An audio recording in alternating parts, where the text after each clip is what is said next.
Hello everyone, good morning, good evening and good afternoon. Whenever you are watching my channel, Namaskar. This is RK Verma and welcome to Science Messenger.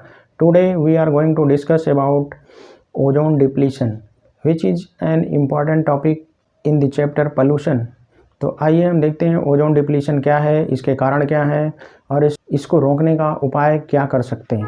तो ozone depletion, the process of destruction of ozone layer present in the stratosphere region above the earth is known as ozone depletion. ये हमारी अर्थ है, अर्थ से 10 से 50 kilometre का जो range है, यहाँ से 0 से 10 किलोमीटर को हम बोलते हैं ट्रोपोस्फीयर और 10 से 50 किलोमीटर का जो रेंज है इसको हम बोलते हैं स्ट्रेटोस्फीयर। इसी स्ट्रेटोस्फीयर रीजन में हमारा पाया जाता है ozone, O3। Ozone 3 atoms of oxygen, 3 atoms of oxygen, oxygen के 3 एटम से मिलके बना होता है ओजोन। और ये एक प्रोटेक्टिव लेयर का काम करता है सन से आने वाली अल्ट्रावायलेट रेडिएशन जो है, अल्ट्रावायलेट रेडिएशन ये बहुत हानिकारक होती हैं। इनको रोकने का यहाँ पे शील्ड का काम करता है और इनको यहाँ पर रोक लेता है।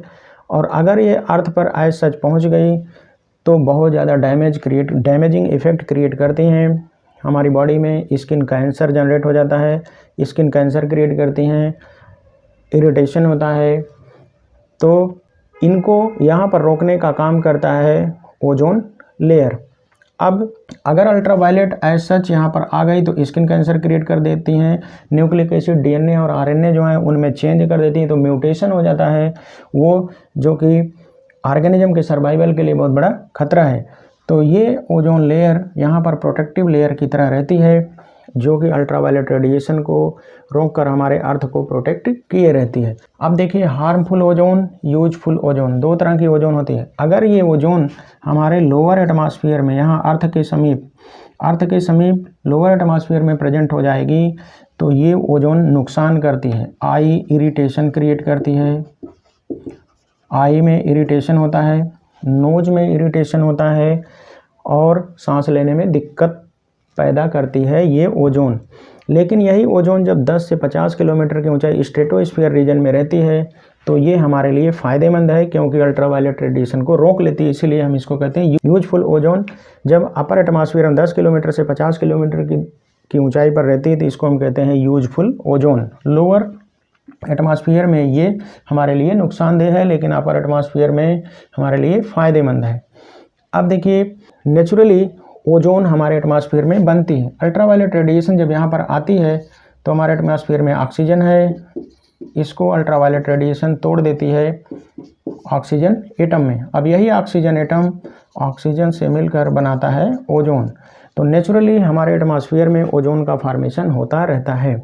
लेकिन एक ऐसा केमिकल है जिसे हम कहते हैं CFC, क्लोरोफ्लोरोकार्बन।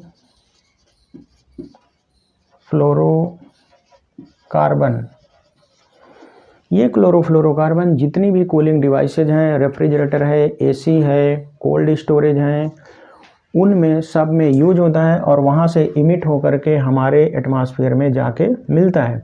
अब ये क्लोरोफ्लोरोकार्बन जब हमारे एटमॉस्फेयर में जाता है तो यहाँ पर जो ओजोन है, इस ओजोन O3 से रिएक्शन करके इसको ब्रेक कर देता है। क्लोरोफ्लोरोकार्बन CF2Cl2 ये ओजोन से रिएक्शन करता है तो इसको तोड़ देता है, इस ओजोन को ऑक्सीजन में तोड़ देता है और ये बनाता है ClO। तो ओजोन टूटकर ऑक्सीजन में कन्वर्ट हो गई। अब धीरे धीरे ओजोन यहाँ पर टूटती जाएगी तो ये ओजोन की जो पतली लेयर है यहाँ पर, ये ओजोन की पतली लेयर ब्रेक हो जाएगी। तो जितनी दूर से ये ओजोन की लेयर यहाँ से हट जाती है इसको हम कहते हैं ओजोन होल,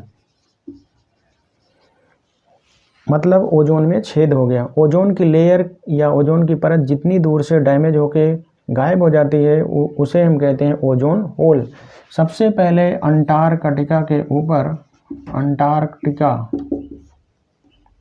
के ऊपर ये होल देखा गया था। अब इस ओजोन की लेयर जो बहुत पतली लेयर होती है इसको हम नापते हैं डॉब्सन यूनिट में, डॉब्सन यूनिट, इसको शॉर्ट में लिखते हैं DU। पूछा जाता है ओजोन लेयर की थिकनेस नापने की यूनिट क्या है? What is the unit of measurement of ozone layer thickness? Ozone layer की थिकनेस को नापने की यूनिट क्या है? तो वो है डॉप्सन यूनिट। अब यहाँ पर ये ओजोन लेयर जब गायब हो जाती है तो यहाँ से अल्ट्रा वायलेट रेडिएशन, सन की अल्ट्रा वायलेट रेडिएशन डायरेक्ट हमारे अर्थ तक पहुँच जाती है और ये अल्ट्रा वायलेट रेडिएशन ऑर्गेनिज्म के लिए बहुत खतरनाक होती है। ये DNA में चेंज कर देती है, RNA में चेंज कर देती है, स्किन कैंसर क्रिएट करती है और हमारे जो बायोमॉलिक्यूल्स हैं उनमें चेंज ला देती है, जिससे हो जाता है म्यूटेशन। DNA RNA के अंदर जो हाइड्रोजन बॉन्ड होती है उनको ये अल्ट्रावायलेट रेडिएशन ब्रेक कर देती है। इंटरनेशनल लेवल पर सभी कंट्रीज के बीच में एक समझौता हुआ जिसे हम कहते हैं मॉन्ट्रियल संधि या मॉन्ट्रियल प्रोटोकॉल, और ये हुआ 1987 में। तो इसमें ये डिसाइड किया गया कि सभी कंट्री जो हैं, डेवलपिंग और डेवलप्ड कंट्री जितने भी हैं वर्ल्ड में, सब क्लोरोफ्लोरोकार्बन का इमिशन कम करेंगे। मतलब जो अपनी कूलिंग डिवाइसेज बनाएंगे उसमें क्लोरोफ्लोरोकार्बन का यूज कम से कम करेंगे, जिससे इसका इमिशन एटमॉस्फेयर में कम हो और ओजोन डिप्लीशन रुक जाए। तो आजकल क्लोरोफ्लोरो CFCS क्लोरोफ्लोरोकार्बन के सब्स्टिट्यूट के रूप में, मतलब इसके स्थान पर हाइड्रोफ्लोरोकार्बन्स और हाइड्रोक्लोरोफ्लोरोकार्बन्स, ये दो केमिकल हैं जो यूज किए जाते हैं इन प्लेस ऑफ क्लोरोफ्लोरोकार्बन। तो इसका नाम है हाइड्रोफ्लोरोकार्बन्स और ये है हाइड्रोक्लोरोफ्लोरोकार्बन्स। तो ये दो ऐसे केमिकल हैं जो कि इसके अल्टरनेटिव या इसके सब्स्टिट्यूट के रूप में यूज किए जाते हैं, क्योंकि इनसे क्लोरोफ्लोरोकार्बन का इमिशन नहीं होता।